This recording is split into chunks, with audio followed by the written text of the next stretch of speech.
Imagine standing on a battlefield, holding a weapon and firing at an enemy you cannot see, not because of smoke or fog, but because they are 20 kilometers away. You pull the trigger, the weapon fires, and then nothing happens. No explosion, no sound, just silence. Minutes pass, and far away, beyond hills, forests, and roads, an entire armored force is suddenly torn apart. Tanks burn, trucks explode, commanders disappear, and the soldiers who survive have no idea what hit them. This is not a story about tanks fighting tanks. This is not a story about heroic charges or last stands.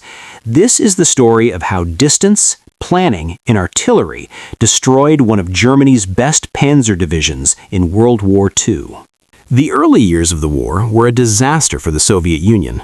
Poor leadership, fear of punishment, and lack of coordination made things worse. Soviet artillery was powerful, but it was spread out and used badly. Guns were often destroyed before they could fire. Crews were rushed and untrained. Communication was weak. But the Soviets did something very important. They changed. Instead of giving up, they studied German tactics carefully. They asked why the panzer divisions were winning and what could stop them. Over time, the Red Army stopped using artillery in small numbers. Instead, they began grouping their guns together in massive formations. Dozens or even hundreds of guns would be placed under one command. Their purpose was not just to support attacks, but to completely destroy enemy forces before they could fight back. Artillery was no longer a helper. It became the main weapon of the battlefield. By 1944, the war on the Eastern Front looked very different. The German army was no longer advancing, it was retreating. Fuel was short, aircraft were limited. Experienced soldiers were gone, replaced by younger and older men.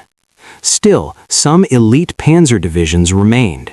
These units were rushed from one crisis to another, trying to stop Soviet breakthroughs and slow the collapse of the front.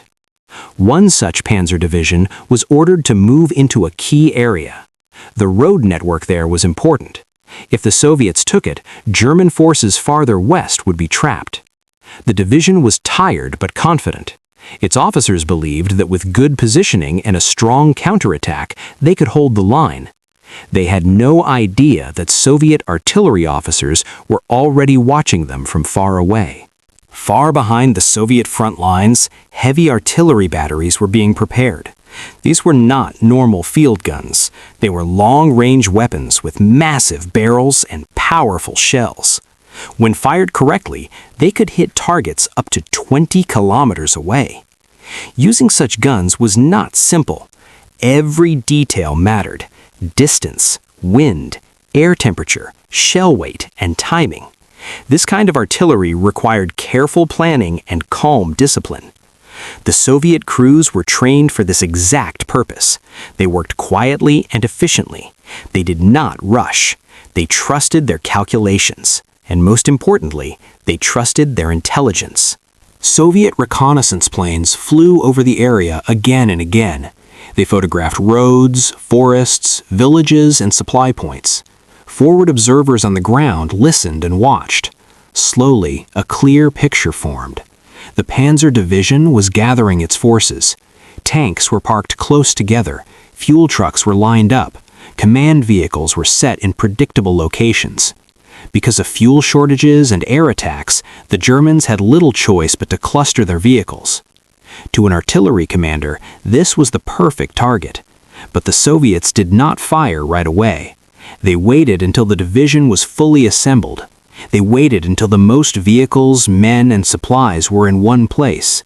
Only then did they give the order. When the moment came, the artillery crews moved into action. Guns were raised to precise angles. Coordinates were checked and rechecked. No one spoke unless necessary. Then the command was given to fire. The shells left the barrels at incredible speed, rising high into the sky. The crews did not hear explosions. They simply reloaded and fired again.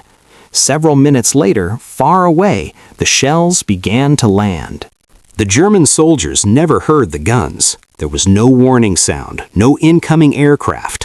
One moment everything was calm, and the next moment everything was burning.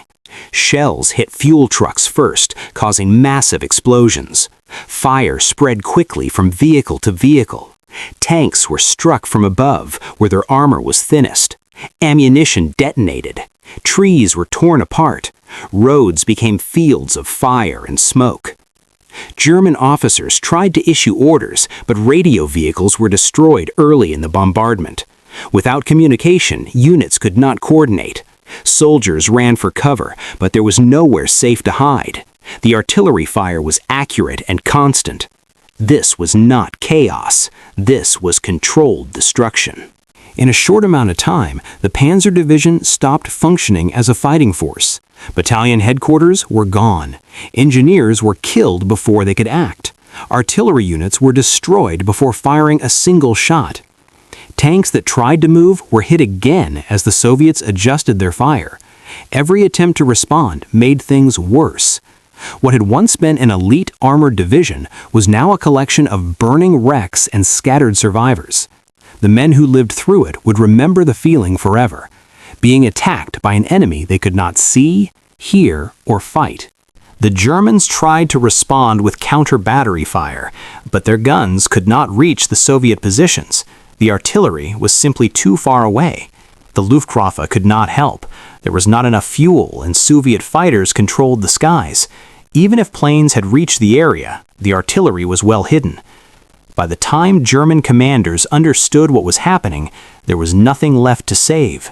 The division was finished. When the shelling finally stopped, the area was silent. Smoke hung in the air.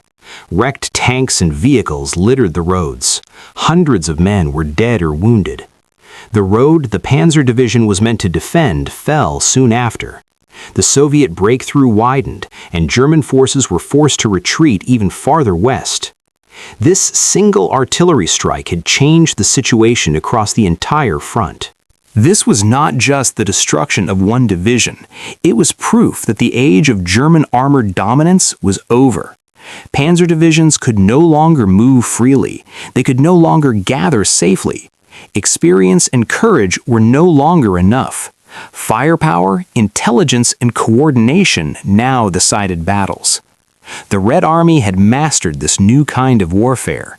They did not need to outfight German tanks one by one. They destroyed them before they could fight at all. This moment showed the future of war. Long-range weapons, careful planning, enemies destroyed before they even understand they are under attack. Modern missiles, drones, and precision strikes all follow the same idea. Distance is power. Information is power. And sometimes the deadliest weapon is the one you never see. World War II is often remembered for its tanks, planes, and famous generals. But many battles were decided quietly, far from the front lines, by crews who never saw the enemy. The 20-kilometer kill shot was one of those moments, a moment where math, patience, and steel erased an elite force in minutes. And by the time the enemy realized what was happening, it was already over.